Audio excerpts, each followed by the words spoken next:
These are the most disturbing crimes that happen in the gacha games community, and as the video progresses, things go from bad to unimaginably disturbing. Nothing brings more excitement to players than the rush of a loot box, but just as easily, that same thrill can become deceitful. For context, loot boxes are locked virtual containers in video games that give players random rewards when opened. The rewards can include items like weapons, skins, characters, players, or other valuable in-game content. Although loot boxes can be earned through gameplay, they can also be bought with real or in-game currencies. On January 17, 2025, the Federal Trade Commission would post a press release banning Genshin Impact game developers from selling loot boxes to younger people, in addition to a substantial $20 million fine to settle FTC charges. But before anyone could actually grasp the details, another news hit the internet about Cognosphere, Genshin Impact's publisher, agreeing to pay the $20 million fine, while also confirming that it would no longer allow younger people of certain ages to make in-game purchases without parental consent. Now, Cognosphere's response raised questions about why the company never tried to fight back, but instead immediately agreed to pay. However, a quick look at the FTC's press release would provide answers to many questions. According to Samuel Levine, the director of the FTC's Bureau of Consumer Protection, Genshin Impact deceived and other players into spending hundreds of dollars on prizes they stood little chance of winning. And although the allegation looked like it came out of nowhere, the tension had been silently building for 8 years. Back in 2017, a heavy global backlash erupted over an EA game, to be more specific, Star Wars Battlefront 2, for the use of loot boxes, kickstarting an investigation into these boxes throughout the entire gaming community. Then in August of 2019, the FTC held a workshop that involves academics, consumer advocates, and others to talk about the marketing of loot boxes and the impact on younger consumers. And this would result in the FTC releasing consumer advice to educate parents and users about the concept of loot boxes in a pretty lengthy article. But even with that, the problem still persisted. However, considering the origin of gacha games, it's not surprising that loot boxes are a vital part of the game. And if you didn't know already, gacha games originated from Japan, and its name is derived from the Japanese toy vending machines called gachapon. Taking this particular gachapon as an example, you could win any of the cars on the label if you put in 300 yen, or about $2. However, you would have to bank on your luck to get your desired car, since the reward is usually selected at random. This mechanism is very similar to loot boxes, which would explain why a lot of money is being pumped into it. Now, before September 2020, the big gacha games were only available on mobile phones, but everything changed on September 28, 2020, when Genshin Impact was launched and made available on laptops and PS4. It really was a game changer for both fans and the company, as the game has generated over $5 billion in revenue since its inception. For comparison, GTA was launched in 1997, and it has a total revenue of $10 billion, while Genshin Impact has made half of that in just 5 years. The major problem lies in HoYoverse, intention, and target audience. Back in December 2022, HoYoverse became aware of the FTC's investigation into loot boxes, and immediately responded by adding a notice to the second to last part of its privacy policy, disclaiming that it's marketed its services to adults and adults only.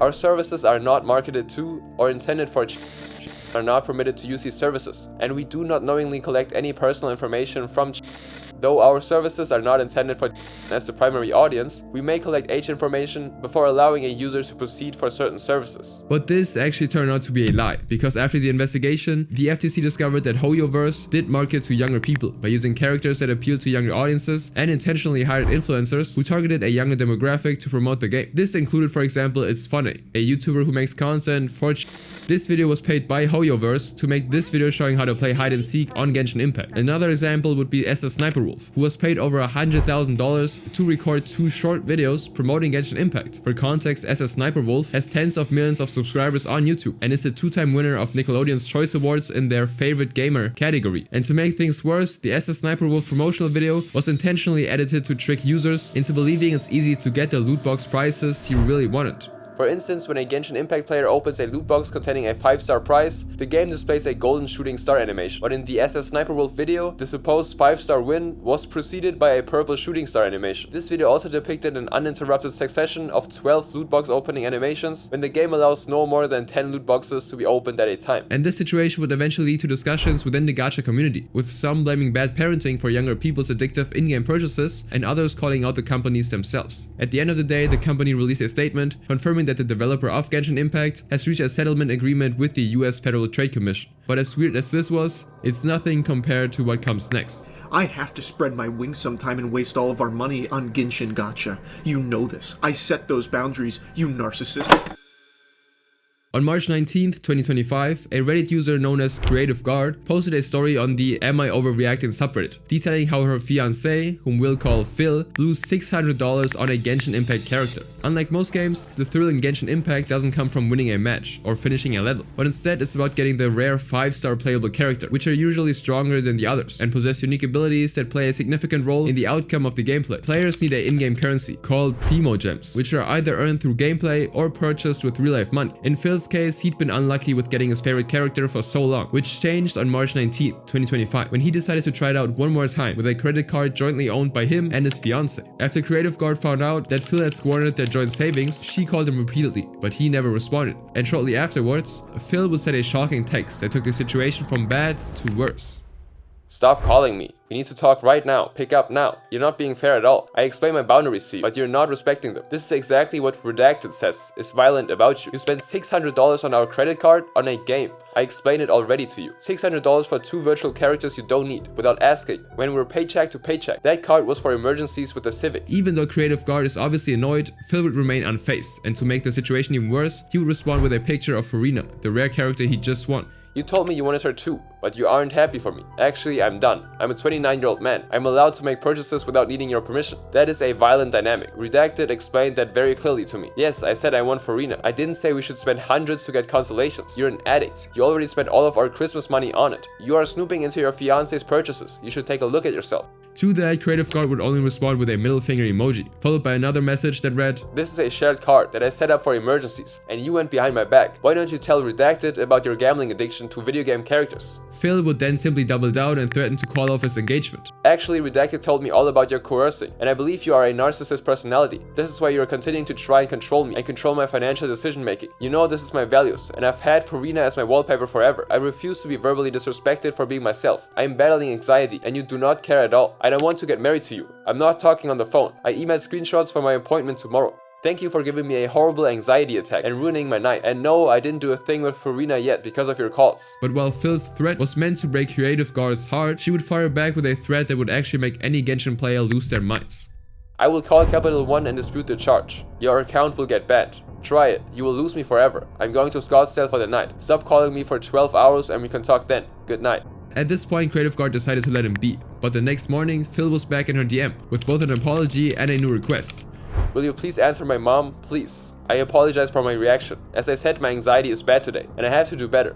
I love you. You don't need to dispute the charges. I will get you the money soon. Redacted can spot me 600 tonight. So can you text him your Venmo? Anxiety is really bad. Please. Creative Guard ignored the message, only to return to Reddit a couple of hours later with an update, explaining the events that followed after she refused to answer the calls of Phil's mom. His mom left me a voicemail saying I gave him a panic attack and to give him space. I did text his drug dealing friend to try and get the $600, but he left me on red. Also, he's currently online on Discord playing Genshin Impact at his mom's house. This was then followed by another update detailing how she called off the engagement, got back her $600, and how she has to pay the rent all by herself now. But even though Creative Guard would need all the help she could get to sort out her bills, she chose to walk away from it all. As she posted a final update, engagement is off. This next case, however, takes an even darker turn. Do not let people, especially randos, into your world. On August 25th, 2023, a Twitter user named Eon would make a disturbing post that rippled through the Genshin Impact community, sending waves of fear and confusion. Don't let strangers join your world, at least for now. Travelers, be careful with the new Kave bug. According to a Reddit user, Antonio S3, there's a new bug in the CN server that's been causing some irreversible damages by permanently deleting interactive objects. Eon went on to emphasize how the exploit affected the foundations of a player's world, such as structures, objects, and entities. He then ended the tweet by saying, I know that might be the only one in the CN server, but for now, just be careful with anything suspicious, and please do not accept random people in your world. That's all. Take care. Almost immediately, members of the Gacha community began to clarify the situation, with one user saying, it's not a bug, but hack codes. Basically, they rewrote the object's coding into Dendro cores, then used Kave skills to boom them. Unless you're skilled in coding, I doubt everybody is able to pull this stunt. So far, Hoyo is still investigating this issue, and while this might seem like a minor issue, to Hoyoverse, it meant a threat to the game's integrity, and the seriousness of the situation prompted the Shanghai Police Security Bureau to launch a full investigation. But this case would actually actually remained unsolved for nearly 2 years. However, in May 2025, the investigation would finally end in arrests. Hoyoverse, working in cooperation with Chinese authorities, would confirm the outcome in a statement released by its legal department. The original statement, although written in Chinese, was later translated by user Withsuffer123, and it reads: Recently, MiHoYo has made further progress in its campaign against game cheating, in cooperation with the Shuhui District Police Bureau in Shanghai. Together, they investigated and cracked down on a case involving the illegal dissemination of a cheat plugin for Genshin Impact called Open World Erasure, which disrupted the in-game economy and severely harmed other players' experiences. During the investigation, authorities locked up several key suspects, but the major perpetrators behind the attack actually remained at large, before they would eventually be caught as well. The investigators discovered that the cheat had been circulating primarily through QQ groups, which is a popular social messaging platform in China, similar to Discord or Telegram. The plugin targeted Genshin Impact's co-op mode, the multiplayer system where players team up to explore worlds together, and while co-op allows up to 4 players, only the host would receive the rewards. Yet any player sharing a world with a malicious user risked having vital in-game structures and materials deleted, characters destroyed, or even crashes that caused permanent damage. And before the rest could actually happen, the hack had already affected over 20,000 players, leaving the community in a state of heightened paranoia about inviting strangers into co-op sessions. But as bad as this sounds, it was only the beginning. Further investigations would reveal the full scope of the operation. The perpetrators not only created the cheat, but also actively taught others to adapt and improve it. And by the time the scheme was exposed, membership in these plugin groups had expanded to over 360 individuals. In May of 2025, police then raided several cities including Shanghai, Nanning, and Guangzhou, arresting 3 major suspects, 2 identified as the plugin creators and 1 known as JJX, who was the admin of the QQ group distributing the cheats. The aftermath of this case would eventually force MiHoYo to consider the safety of its game environment entirely. According to the statement released after the smoke cleared, in recent years, MiHoYo has continuously updated its anti-cheat safety strategy. In the second half of 2024, MiHoYo cooperated with police to uncover multiple criminal groups producing cheats of Genshin Impact and Honkai Star Rail, arresting 32 suspects, detaining 25, and shutting down 27 e-commerce shops. Going forward, MiHoYo will continue to strengthen inspections and crack down severely on infringing behavior. Players are encouraged to actively report violations and join in protecting a healthy and orderly gaming ecosystem. This case ended with more and more arrests. This was a terrible experience for Genshin Impact players, but it wasn't the first time the community would face huge problems with hackers, as 3 cheat makers from Shanghai have been sentenced to jail time. In October of 2020, a group of hackers would take things to a whole new level, crossing a line that not only threatened the stability of the game, but also forced Hoyoverse to take unprecedented legal action. According to reports, a certain group had begun developing a powerful cheat software as early as 2020, capable of granting players infinite primo gems, Genshin's most valuable in-game currency, and between October 2020 and May of 2021, they sold nearly 40,000 activation keys, profiting close to $300,000. And for several months, these criminals were never caught. But by mid-2021, Chinese authorities actually managed to crack down on this operation, arresting 3 individuals identified as Zhou, Sun, and Yao. Investigators would later find out that Zhou was a ringleader, who, according to reports, negotiated with Sun to get data from Genshin Impact from Yao in order to mass-produce the cheats. Eventually, the 3 of them would plead guilty and be sentenced according to the gravity of their actions. Zhou, the group's leader, received jail time of 4 years, along with a 50,000 Chinese yuan fine. The second group member was sentenced to 3 years and 10 months in jail, with another 50,000 Chinese yuan fine, while the third group member was given 1 year and 6 months with a 10,000 Chinese yuan fine. For reference, 50,000 Chinese yuan is currently about $7,000. A happy ending for Hoyoverse, unlike the next case where a hacker did something horrible and got away with it. Only one day after its release, Infinity Nikki was hacked with a bold statement: "Self or just better try Genshin Impact private server." It was December 5th, 2024. The gacha community was buzzing with excitement and anticipation for the launch of Infinity Nikki, a new gacha game developed by Infold Games. Unlike most gacha games where players spend money to pull for characters or weapons, Infinity Nikki offers something very different. Here, players pull for fashion outfits that grant Nikki, the main character, unique powers and abilities, which it then uses to explore its beautifully crafted open world. But while players hurried to the official site to download the game, the excitement quickly turned into horror, because the moment they entered the site, they were met with a disturbing message plastered across the homepage. Take yourself out of this world, or just try Genshin Impact private server.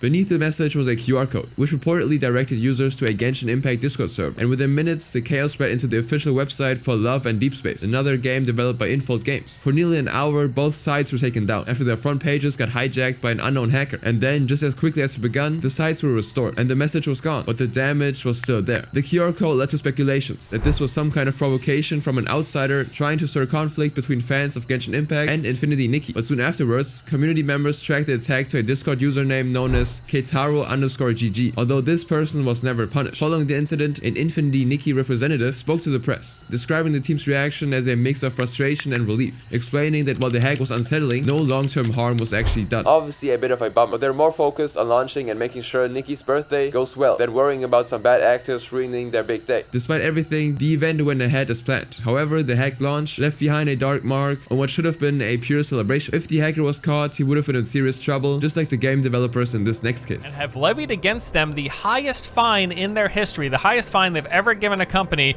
which was $9 million. On June 16, 2025, the Korean Fair Trade Commission, KFTC, suddenly announced new penalties on Krafton, the company behind PUBG Battlegrounds, the creators of Starseed, as near Trigger, punishing them for the lack of transparency surrounding their in-game purchases, which allowed them to take advantage of their audience. Both studios were ordered to pay 2.5 million won, which is only around $1,850 each, and to submit preventative action plans within 30 days. At first glance, the penalty seemed almost insignificant for companies of their size, but what the investigation actually uncovered painted a far darker picture of how these developers had been operating behind the scenes. This all began in March of 2023, when the South Korean government decided to revise the Game Industry Promotion Act, a law designed to bring transparency to probability-based items, or what most gamers would call gacha games. Under this law, developers are required to clearly disclose the actual odds of obtaining specific in-game rewards, but according to complaints filed by many users, certain game developers haven't been as transparent as the law requires. By March 2024, investigators found that Krafton had been misrepresenting the chances of receiving rare items. According to reports, one of the cases involved a collaboration event with the K-pop group NewJeans, in which Krafton promised players a guaranteed chance at owning a special cosmetic item, staying locked at just 9% no matter how many times the player actually rolled. Even more disturbing was the fact that some items that Krafton claimed had drop rates between 0.14% and 0.75% were later found to have no chances of appearing at all. But Krafton wasn't alone. Investigators discovered that Come To Us also had been falsely advertising the odds of its own rewards. The company claimed that the 3 items sold in one bundle each had a 24% chance of improving player stats, but in reality, only one of those items ever did. Following the KFTC ruling, both companies were forced to make things right, with Krafton having to refund over 1.1 billion won, which is about $870,000, to more than 380,000 players, in addition to 9.8 million won, both in in-game currency as compensation for the affected players. On the other hand, Come To Us distributed over 200,000 won worth of in-game currency to each of its 1.55 million users, regardless of whether they made purchases tied to the incident or not. But in the end, both of the fines and refunds, when stacked together, were mere drops in the ocean compared to the billions these companies hold in net worth. So both Krafton and Come To Us really walked away with a slap on the wrist, while this next company faced an issue much more disturbing. What happened in Japan recently with Square Enix in their headquarters and this dude emailing them saying he's gonna kill them all? In August of 2019, Square Enix, the well-known company behind Final Fantasy, began receiving a series of disturbing mail from an anonymous individual, and while most of them were pretty vague, one particular email stood out as it contained a very disturbing threat. Will I kill if you keep running away? As a result of this email, and to ensure the safety of their staff and fans, Square Enix immediately cancelled 2 upcoming events. But even after that, the messages wouldn't stop coming. Only this time it wasn't another threat, it was an apology. I was dissatisfied with price increases of items used in games. I wanted the company to understand the feelings of the users and realize that there's a sense of crisis within the company. This message brought some relief to Square Enix and a sort of disclosure to the case, but that soon changed, because before the week was over, authorities had traced the emails to 25-year-old Japanese care worker named Yuto Kanda, and according to the police, Yuto had spent a large amount of money on one of Square Enix's gacha-style games, and when he reached out to customer support for help, he didn't get the answers he actually wanted, and so frustrated and angry, he decided to take it a step further by sending those threatening emails. Now Yuto would actually be arrested for those, but his story was far from unique, because just 2 months before his arrest, another 40-year-old man, Kenichi Hiratsuka, had been taken into custody for almost the exact same thing. Kenichi had reportedly lost 17,000 yen, or about $160, on a gacha game and demanded a refund, but when he didn't get it, he sent a message to Square Enix threatening to repeat Kyoto animation. For context, this was a direct reference to one of Japan's most horrific tragedies that occurred on July 18, 2019, when 40-year-old Shinji Aoba set fire to the offices at Kyoto Animation, claiming that the studio had plagiarized his novel. The attack took the lives of over 30 people and left many others seriously injured. Eventually, Shinji was arrested and given the capital punishment, so he was sentenced to death, and this would explain why neither Kenichi nor Yuto's threat was taken lightly by authorities. Fortunately, none of them acted on their threats, but not every story ends that way, because the next case would take things a little too far. A thing that happened. It was like a full-on assassination attempt.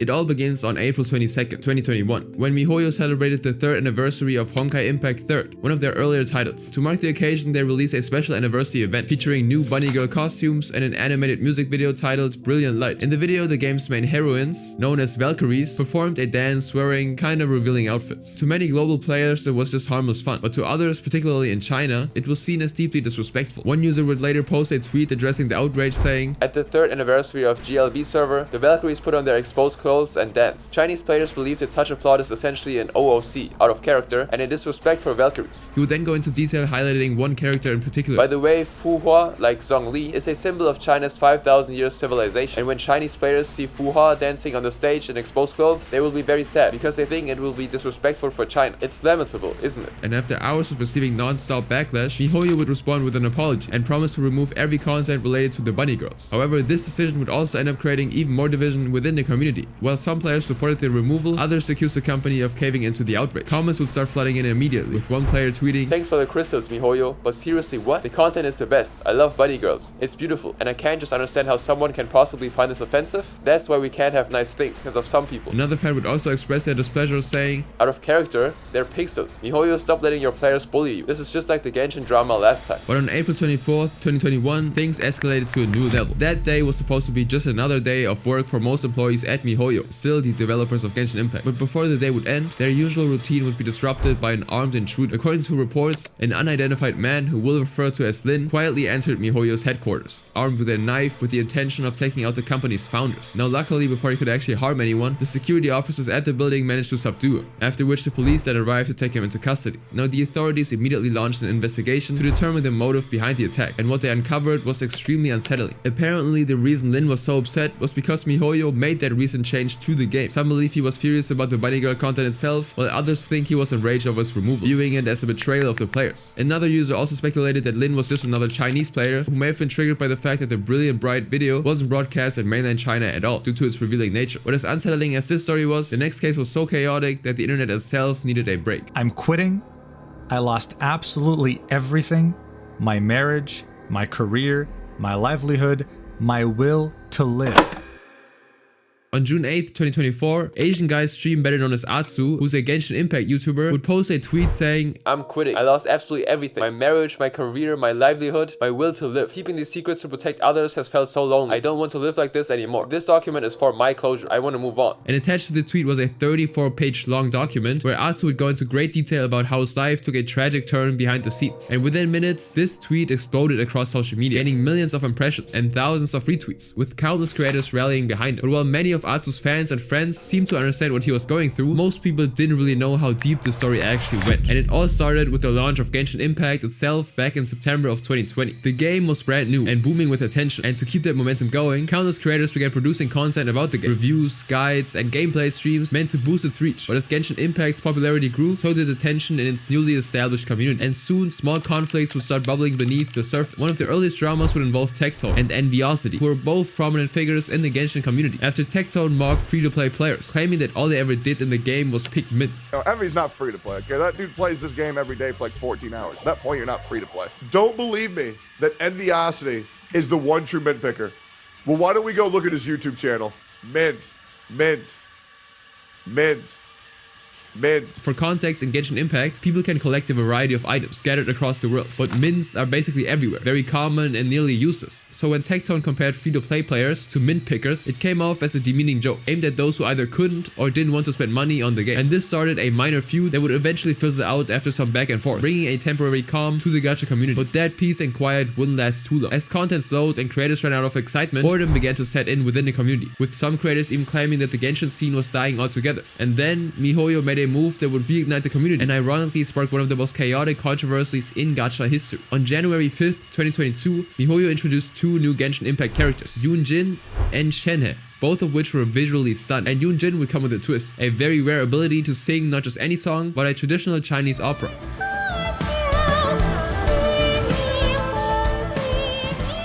This feature instantly divided the community, because while many praised the cultural depth of Yoonjin's performance, one streamer's reaction would draw a lot of attention for all the wrong reasons.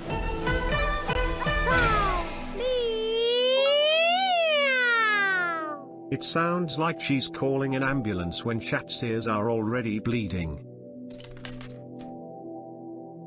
This clip soon spread like wildfire, with many accusing Tecton of being disrespectful and racist towards Chinese culture. And his name also traveled far into Chinese media, where Yoonjin's performance was seen as a symbol of national pride. On January 7th, 2022, Atsu began posting a series of subtweets that referenced someone negatively, without mentioning names. There's a lot of creators that come across as genuine nice people on stream/video, but are actually like parasites behind the scenes. If you don't bend to their will, they'll make a big deal out of it publicly, or drag your name through the mud, behind your back to other creators. Shortly after that, he would follow up with another tweet saying, "There are many creators in the Genshin circle and wider connected circles I'd like to befriend or get to know better, but they're already in so deep with many people who are awful people off stream, and it makes me skeptical if they're just naive or also awful behind the scenes." Because Atsu was one of the community's most respected creators, these tweets set off a firestorm, as everyone tried to figure out who he was actually referring to. Goose Egg, another Genshin Impact streamer who was also Tecton's roommate, would later respond to Atsu, asking him to clarify who he was talking about, before dropping a video titled, "These types of people are ruining Genshin Impact." In the first 3 minutes of the video, Goose would accuse Atsu of being immature for subtweeting, before shifting the focus to the fact that both he and Tecton had been unfairly labeled as racist for disliking Yoonjin's opera. And right after this video was published, Tecton also clapped back almost immediately, going live to leak private DMs between him and Atsu, escalating the drama even further. In response, Atsu released a video titled "Goose Egg and Tecton Drama," accusing Goose of hypocrisy, showing several examples of subtweets Tecton had also done in the past, and revealing that he and Tecton had previously made a private agreement not to talk about each other publicly, an agreement that Tecton had now broken. I said if Tecton wants to show the DMs,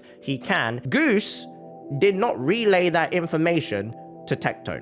Tecton came back and asked, is Atsu going to threaten to leak DMs? Because I have them as well, and Goose is like, yes. Atsu also denied Tecton's claims that he was spreading false rumors about him, but also admitted that much of the conversation had taken place over private calls, which means he had little to no proof to support his claims. Atsu then read through several of their leaked DMs, line by line, analyzing every exchange between them, including mentions of other creators. "Yo Techie, are you gonna talk about the gaslighting topic on stream today? I'm getting several people demanding I address it via Discord/Twitter/IG DMs, and it's not something I can just ignore, but it's something I wanted to ask you about first. Yes, I'm going to briefly touch on it in today's stream. Did you want the full context of the clip before you address it, or are you going to reference me on stream again? If you have the full context, it would be good. Here's the full context. Are you attempting to lecture me? To a degree, yeah, so did other content creators. Do you know what other content creators did? Say, hey man, don't get why you get all this hate. Hope you're alright. Stay strong. Yeah, that's called being a yes man. As I said, I don't think you're 100% in the right. Would you like to know the content creators you just called yes men?" At this time, Atsu didn't reveal the names of these content creators, because he claimed he was trying to protect them. On the contrary though, Tecton would blatantly name every person involved during his stream. Unfortunately, the VOD is no longer available. However, the creators in question were later identified as Tuanto, Dish, and X-Slice, who are all Atsu's very close friends. In an unexpected turn of events, Tecton would also release a response video titled "No More Drama," admitting to the many allegations and apologizing for mocking free-to-play players and laughing at Yoonjin's opera. He then ended it with an open offer, saying he was willing to apologize to anyone who felt they deserved one. In the comment section, Tuanto, Dish, and X-Slice would praise his willingness to apologize. And for a while, it seemed like the community could finally move on, but it didn't take long for chaos to erupt again. About a year later, in January of 2024, Genshin Impact announced this yearly update, introducing new fascinating features. Many of the Genshin creators were excited about what was coming, and they would even post reaction videos expressing their thoughts on the update. However, one tweet would soon emerge that derailed the conversation into a new direction. This tweet was made by another Genshin streamer named Zyox, who posted two contrasting clips side by side, with the caption, "The Duality of Man." The first showed Doro44 reacting positively to the update, while the second one showed Tecton frustrated and negative, proving that the community was still divided. Not surprisingly, most fans would end up taking Doro's side, putting Tecton's on blast for his constant criticism, and in response to Tecton's reaction, Genshin Impact creator Fobmaster stepped into the chaos, calling out Tecton for putting people's livelihoods at risk. Initially, it seemed like another small disagreement, until Atsu joined in again by quoting a completely irrelevant tweet that read, "Having a guy you don't like obsessed with you. Top 10 most horrible experiences in life." And what came next was a long post directed at Tecton. "I said this already on stream, but to reiterate here, I thought it was unfair how Tecton and Doro amongst others got absolutely blasted by Twitter following Zionic's tweet. It was unprovoked, and I think it's bad if we act like people can't have their opinions, whether overly positive or overly negative, especially when they're not enforcing it on you. Having said that, the way Tecton has reacted to this by diverging the conversation, name dropping, throwing shots, and spreading misinformation about content creators, including myself, and parts of the community he's bitter towards, just comes across as extremely insecure. I think it's clear to most that he's just milking content and viewership while parading himself to be some sort of noble advocate for change. This is the narrative he wants, and naturally his fans are going to eat it up. There's really not much you can do about it. It would be amazing if he could take his own attitude of assuming the worst of others and apply it to himself, because from the looks of it, he loathes this game and community, and he always looks miserable when referencing Genshin. So why do we find him repeatedly inserting himself in Genshin-related things? Atsu then decided to bring up his initial fallout with Tectone, saying, Many of you know he and I had a very public falling out because he didn't like what I had to say to him about walking towards self-destruction by repeatedly getting involved with drama and surrounding himself with yes men. For him, he thought this comment about self-destruction was about clout. I remember him dragging about getting into OTK as a rebuttal to my statement, but it was more so about his emotional and mental well-being, because every drama would just make him and others so miserable. While this lengthy post sounded like a declaration of war, the last part would actually change the whole topic. P.S. If you're reading this Tectone and your source for some of these claims you're making happens to be a guide maker that bears a personal grudge against me, please be aware. Maybe it's not who I think it is, but I'm certain you know who I'm referring to. My Discord DMs are still open if you ever wish for a private discussion. While everyone wondered who this mystery guy was, 2 days later, Braxophone, a well-known guide maker, would reveal himself with a tweet saying, About Atsu, please tell me what I did, or move on. And attached to the tweet was a now deleted 13-page Google Doc where Braxophone accused Atsu of spreading rumors and inciting hatred against him. He also mentioned Atsu didn't speak to him about the issue, but instead chose to post it on Twitter. The document detailed Braxophone and Atsu's first meeting at Anime New York in 2021, a friendly encounter that would later spiral into silence and avoidance. According to Brax, when he met Atsu, they took a friendly picture together, but by the next year something changed. Atsu began avoiding him. Even at that, Brax would later talk to Atsu, warning him about a certain voice actor who he'd heard was behaving inappropriate towards women. And later, during another Anime Expo party, Atsu allegedly avoided him again, and when it came to a group photo, Brax joined in, but once he left, Atsu reportedly called everyone back to take another picture without him. When Brax posted the original picture online, he was flooded with angry DMs, asking him to delete it because one of the creators actually didn't want her identity revealed. Confused by all of that, Brax then finally reached out to Atsu directly in a text, and the exchange that followed was rather unsettling.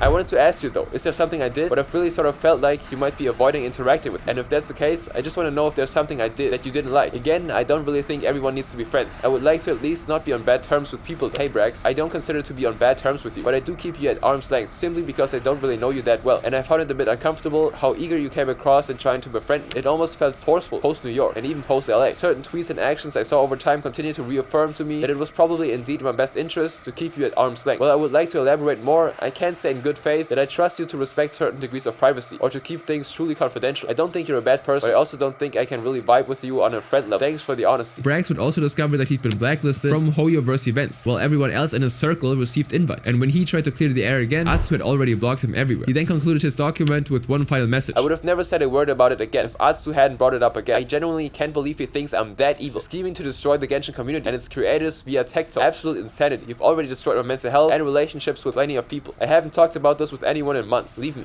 Dish, one of Atsu's closest friends, would then come forward saying, I cannot speak to all the claims in this doc, and I'm processing it all, but I will tell you I was very confused by Atsu's distrust for you, and said so in the car after the Anime Expo party, where we all met, and unfortunately this is where my investment stopped. I heard passing comments about you here and there, but never bothered to ask questions or make up my own mind about the issue. I need to apologize to you, and take accountability for not paying more mind to the growing divide between Atsu and our friend circle, and you. And this tweet alone turned the tide of the whole situation. For the first time since the drama started, people began to see Atsu not as a victim, but as the one behind all of the chaos. And Atsu would soon fire back with a lengthy post of his own, claiming Brax had always been obsessed with him, and that his warnings about the predatory voice actor were what originally made him distrustful. He would also accuse Brax of intentionally posting a video that revealed a private creator's identity, claiming that Brax didn't post it by mistake. He backed this accusation up with a screenshot of Brax's apology to the creator, where he said, It's down, I'm so sorry. The good news is I don't think a lot of my audience aligns with you and Toronto, so things are probably safe. But yeah, I didn't know. Sorry. I hope everything is still under control. But Atsu wasn't convinced by that, as he would then reference a tweet longer from Brax, where he said, I'm not going to drop any names in relation to this, because I don't want to implicate them or share their stories before they're ready to come out themselves. At one of the parties, a specific creator that he may or may not want to protect caused a lot of trouble for both Atsu and some of the girls at the party. Everyone is being told to shut up about it and not talk about all that happened. Maybe that's what Atsu meant when he said I couldn't keep things confidential, that I didn't keep secrets about harassment, peer pressure, and more. And this would convince Atsu that Brax had been manipulating Tectone against him. Now, a few months later, Atsu would release yet another document to clear his name. In it, he claimed he'd reached out both to Goose Egg and Braxophone to reconcile, and that he even showed Goose the section that talked about him before posting. Soon afterwards, Brax released what he called his final statement, confirming that he and Atsu finally squashed their beef. And once again, it seemed like everyone was able to move on, except for Atsu, who came up with another post, saying, A lot of stuff has been taken out of context, not by Brax, but by Twitter and other creators in the name of content, which is just making things more difficult for both myself and Brax. Some things aren't even attributable to me in his document, but I can understand why he originally thought they were. I appreciate that he deleted the original tweet, now that many things have become clearer to the both of us. I know people are still gonna send me abuse, call me a manipulator, manipulator, or say I manipulate Bragg/Goose. But I've already lost friends over this drama and don't wish to burn any more bridges. I'm sad that many people who I thought were friends or I was on good terms with have judged my character without hearing my side in full. But it is what it is. Thank you to those who have waited extremely patiently for my side and stuck by me. To the friends that checked in on me, thank you. You don't understand how much that meant to me during such a public execution. My initial response wasn't enough. It was emotionally charged and also didn't have any receipts, and I owe everyone an apology for that. The post ended with a shout out to his wife, thanking her for being his rock through it all. But Atsu still wasn't done. In June of 2024, he would post his infamous retirement tweet along with another long document. Inside the document, Atsu revealed that he attempted to leave this earth twice, that his wife had been unfaithful leading to his divorce, and that his closest friends, the very people he'd protected, had betrayed him. Online, the post was quickly reduced to a cruel summary. TLDR, Nekopi cheated, Braxophone lied, Tecton is a horrible person, bro, never trust these Genshin creators, man. They're all bad. The next day, Goose Egg lashed out, saying, we ended this casually and respectfully. I never brought your name up ever again on my stream, unless it was in good light, and said I hope you recover and do well, and that I genuinely am glad we could squash all our beef. Now I'm getting called two-faced, and we're double backing on all what we apparently handled together, and you thought I seriously matured. If you're going to spread misinformation on the internet again, after everything you did to me in the past, and completely destroyed my streaming, mental, and career to this day, and I still can't feel right streaming after all that happened to me, please leave me alone. Then Braxophone followed up with a statement saying, please stop lying about me. All this goes against what we spoke about on 101. I feel gaslit and betrayed. I'm sorry what happened to you, but I am not to blame. Both Atsu and Brax would engage in more back and forth. But at this stage, the community had reached its breaking point. People simply begged them to make the fight private and end it once and for all. And finally, Atsu agreed with a tweet saying, you're right, it's time to lock off. I've said my piece, and it's time to move on to healthier environments. Bridges have been burned, and it is what it is. I am deeply saddened and indeed in an emotional state. I'm sorry it dragged on for so long. And while this was an insanely intense drama, what comes next is nothing short of harrowing. When people saw who the English voice was, Chris Niosi.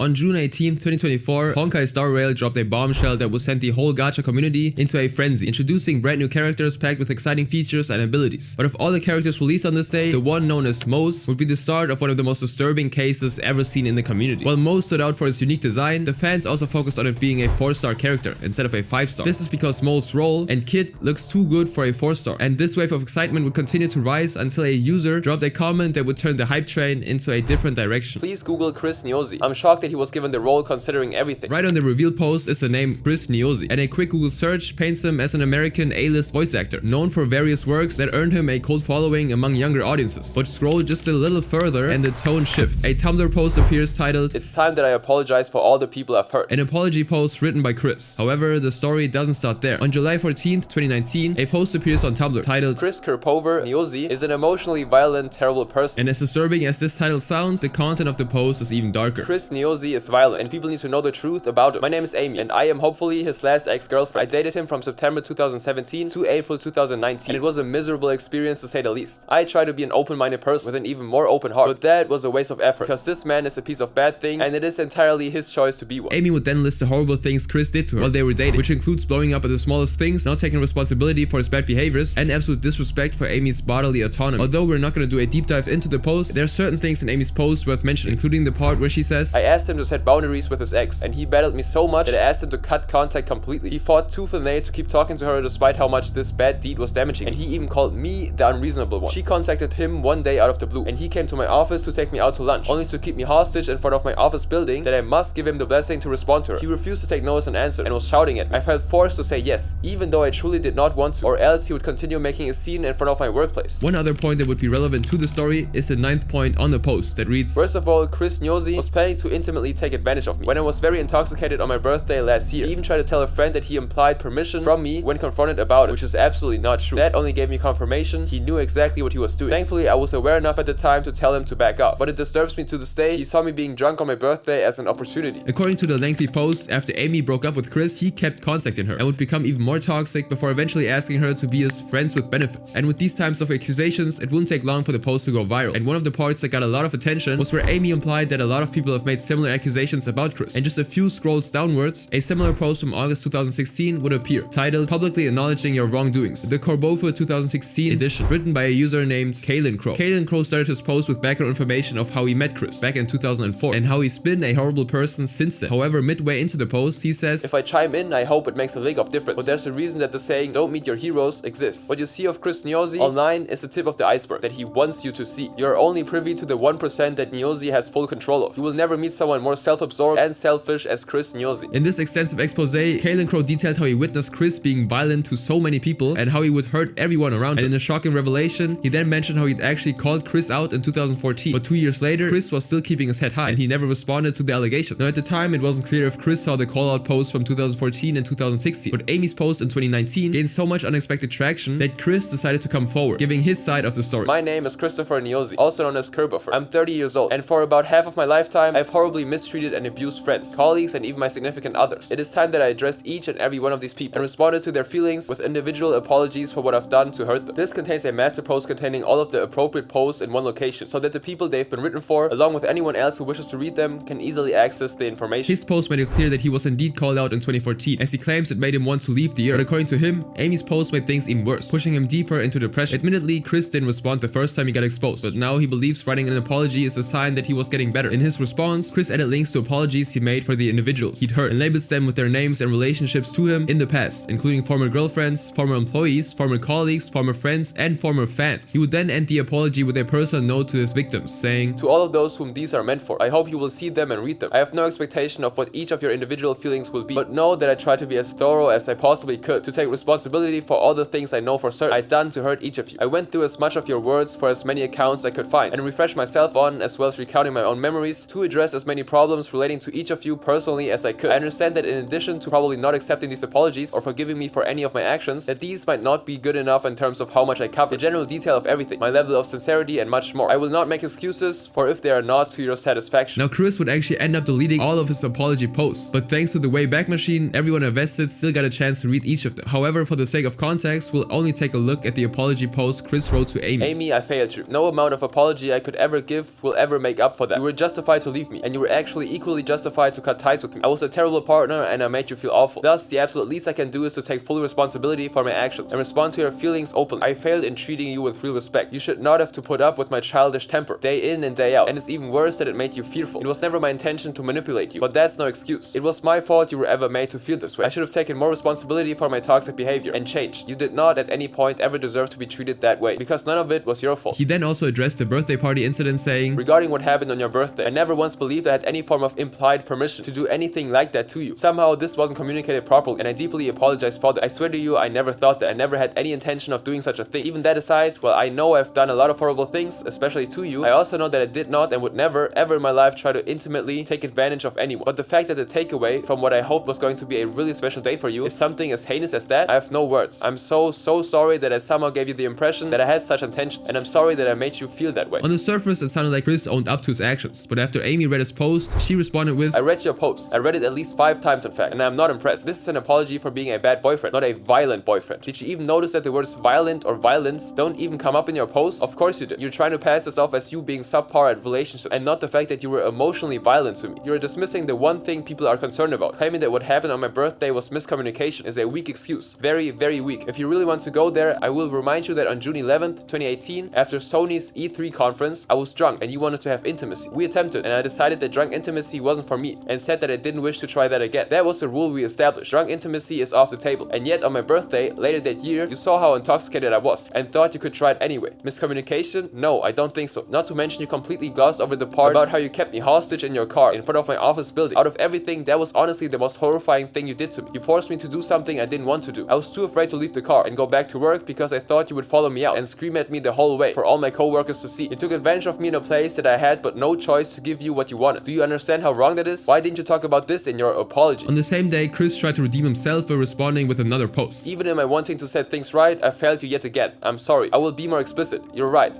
This is not merely about being a bad partner. Regardless of my intentions, my reasoning, my explanations, it does not change the fact that I was emotionally violent to you and left lasting damage on you. It haunts me that I did this to you. I deeply apologize for not illustrating what I meant about your point regarding what I did during your birthday. Once again, I broke a boundary that you clearly set, and I should have been aware of beyond a shadow of a doubt. I am mortified that I not only forgot the details of what happened, but that I ignorantly chose not to remember an important rule you'd asked of me and made you incredibly uncomfortable and continued to destroy our trust. I'm disgusted with myself over this particular point more than anything else, and I know that my apology I've presented so far has not been good enough. But if you believe nothing else, please believe me when I say, for all of the boundaries I disrespected, ignored, and stomped on, I had no intentions of ever forcing myself onto you, with or without any sort of implied permission." He then continued saying how he felt bad about how he unintentionally manipulated Amy, while bringing up the fact again that he's been thinking about leaving this earth and seeing a therapist, to which Amy Amy would then reply, "Okay, I accept your apology, but I don't forgive you. That well is dried up, as you know. This is what you should have said from the start. Regardless, thank you for saying it. I still don't agree with you on every point you made, that your wrongful actions were unintentional. My mind won't be changed on that, but I'm not going to drill into it anymore. I've said what I needed to say, and I hope this will spark the change you desperately need. Treat other people right, you owe that to your fans, your friends, and yourself. Do better and be better. Godspeed." And although Amy accepted Chris' apology, the internet didn't seem to move on for a year, forcing Chris to make a post on Twitter in November of 2020 talking about his healing process, and also trying to clear up things he believed were misunderstood. "I need to finally set the record straight about some very serious issues. I allowed the internet to distort the truth, which not only resulted in personal suffering, but created suffering for others related to the situation by extension. The narrative has been shifted into a slew of false accusations, and I feel this needs to be corrected. So I'm going to be as explicit as possible here. I've never forced myself on anyone. I've never beaten anyone. I've never stolen money or jobs from someone else. For all the mistakes I've made, I am not a criminal, period. Because of these falsehoods that have been mixed with the facts for well over an entire year, I've endured continual harassment, ridicule, death threats, and even more demanding, I leave this earth. It hasn't stopped. I'm continuing to do everything I can to make things right. So I ask that all of you who see this, please allow me and everyone else to collectively move on with our lives." After this post, some voice actors including Zeno, who voices Zethos, showed their support with tweets attesting to the fact that Chris had indeed been working on himself. And with that, the dust settled for a while.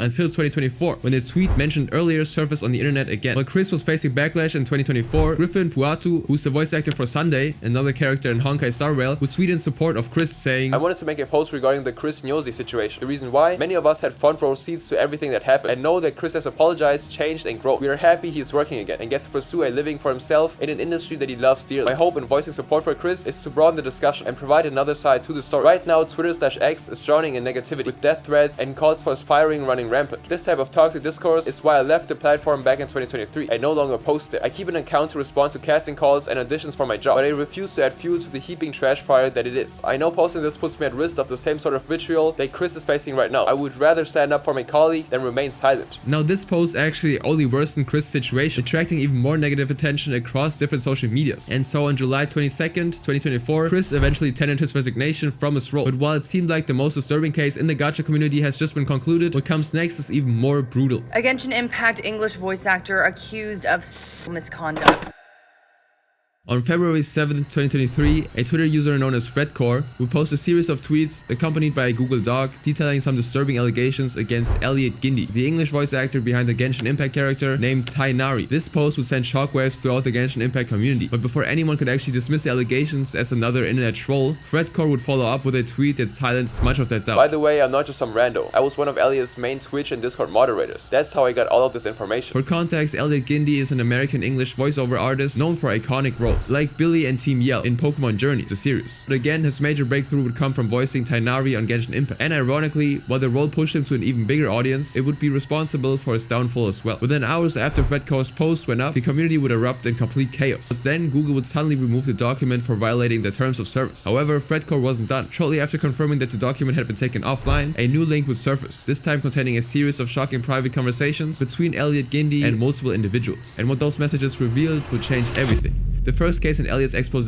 centers on an individual known as Toki, a younger person who identifies as an ace at the time they met Elliot, which is somebody who experiences little or no attraction to others. Toki had joined Elliot's server as an ordinary fan, but that quickly changed after Elliot learned about Toki's struggles with mental health. Soon their interactions would go from professional to personal, and then disturbingly intimate. Elliot would move their conversations to WhatsApp, where he asked Toki to record himself getting intimate with a girl. Now Toki would decline that, but despite this very weird request, their friendship would somehow keep growing stronger, with Toki opening up to Elliot about the time he was taken advantage of while he was much younger. But instead of sympathizing with Toki, Elliot would try to exploit him as well. "He told me he had his eye on me from the first day and was just waiting until I was closer to 18. He would even ask me things like if I had fantasies of being exploited, or if I would let him have his way with me in my sleep, all while knowing that I'd been a victim of that just a year prior." And all of this was happening while Toki wasn't an adult yet. And even though he told Elliot about his age and the fact that he wasn't interested in any form of intimacy, Elliot still consistently manipulated him into believing he was crazy, using his BPD diagnosis against him. Over time, Toki would grow uncomfortable and slowly drift away from Elliot, but shortly afterwards, Toki would then fall into a mental health spiral, giving Elliot the opportunity to infiltrate his life once again. But it wouldn't take long before Toki would find out that he wasn't the only victim, and it was this realization that motivated him to open up to one of Elliot's moderators. Unfortunately, Elliot successfully manipulated Toki into deleting his messages, so by the time it would come out to expose Elliot, there wasn't enough evidence to back up his claim. But the next story about him was different. It came with so much evidence that even Elliot fans were forced to agree that he was guilty.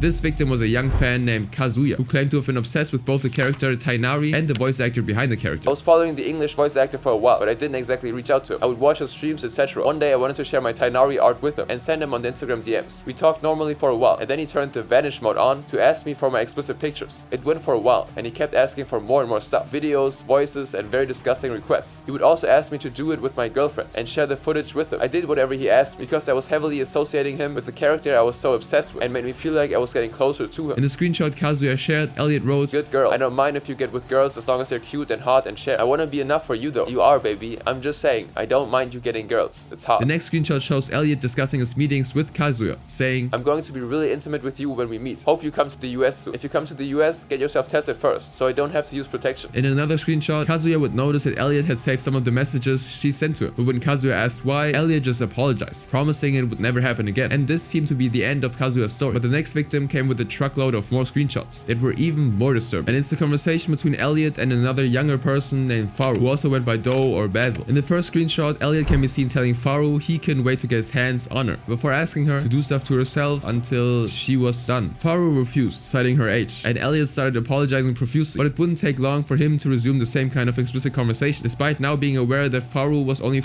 at the time. And from there, things would only get worse. "When's your birthday?" "On June 9th, haha, 6-9. Yours?" "January 29th. "Oh, no wonder you're so pretty." "Oh my god, thank you. What if I gave you a 6-9 birthday gift on your 6-9 birthday? Cake made from substance included." The conversation took an even darker turn after Faru confided in Elliot about someone who was being inappropriate with her. At first, Elliot would show sympathy, saying, "I'm worried about you. You should report him. There are anonymous resources online. I think I'll check. Where exactly did he touch you? That's vile. How did it feel?" But the next minute, his concern twisted into something horrifying as he began using the same trauma as an opportunity to exploit Faru. "Let me come and do stuff to you. You're into that, right? Since you let your mom's friend do stuff to you." Shocked and horrified, Faru would reply saying, "Elliot, no, that's not okay. We can call again and watch stuff if you want. I'll make more fan art." But the cycle didn't stop there. Elliot would end up repeating the same pattern with other victims too, manipulating, gaslighting, and preying on them. One of them was Vani, formerly known as Maya, another fan who also texted Elliot when he was very young. The two would pretty much talk to each other every day until Maya got busy with her studies, and that was when all hell broke loose. "Hello, hi, how's it going? Could have been better. Oh, how come? We just don't talk as much anymore. It's making me sad. Oh well, you know, we do have very different time zones and have school to attend to, but I promise to try to talk to you more." "What kind of excuse is that?" "Excuse me? I mean, I'm important to you, aren't I? So you should make time for me no matter what. But I told you I can't talk much because of school? I don't care about your schoolwork. If I'm actually important to you and you're a real fan, you would make time for me, even if it means to skip one of your classes. Got it? Well, if I'm not that important to you, then I guess I should just game end myself." "What? No, please don't. Elliot, I'm sorry, okay? I promise to talk to you more. Just please, don't do that." After that incident, their relationship took a turn for the worse, especially after Elliot sent Maya an explicit image of himself and demanded one in return. "I need some comfort. But Elliot, I'm prove it. How? Show me an explicit picture of yourself." "What? No." Maya would stop responding to Elliot's messages altogether, and just as he had always done in the past, he threatened to leave this earth and would even send a picture of himself attacking himself. And that was the final nail in the coffin for Maya, as she would cut him off completely. After Maya tried to expose him in a now deleted tweet, Elliot tracked Maya down on Discord and threatened her using the personal information he'd gathered. And as more and more people came forward, Elliot would try to shut them up by threatening to hurt them. But when his tactics didn't work, he decided to release a tweet longer, apologizing for his actions. "I'm deeply sorry for those I hurt. It was never my intention to hurt anyone. I tried to keep it above board. I thought everything was consensual and safe. I tried to tell myself I could make it ethical with clear communication and boundaries. I was so wrong and I realized this, which is why I try to come clean to everyone I know. Log off and get therapy. What is true? All of the screenshots of the chat logs. Yes, all of the cringy explicit talk. Yes, I did threaten to leave this earth if it got out. I didn't think through the severity of that. I'm sorry. What is not true? That I knowingly did anything with anyone not of age. That I did not respect someone's pronoun changes. I was not waiting for someone younger to become older. I flatly rejected them." Then on February 16th, 2023, the moment everyone was waiting for finally arrived. HoYoverse released an official statement addressing the situation. "Dear travelers, after communications with the voice recording agency, we hereby confirm that Elliot Gindi, the English voice actor for Tighnari, will no longer be voicing the character in subsequent versions due to a breach of contract." This statement brought a wave of relief across the community, and for the first time in weeks, the comment section was filled with messages of gratitude and support.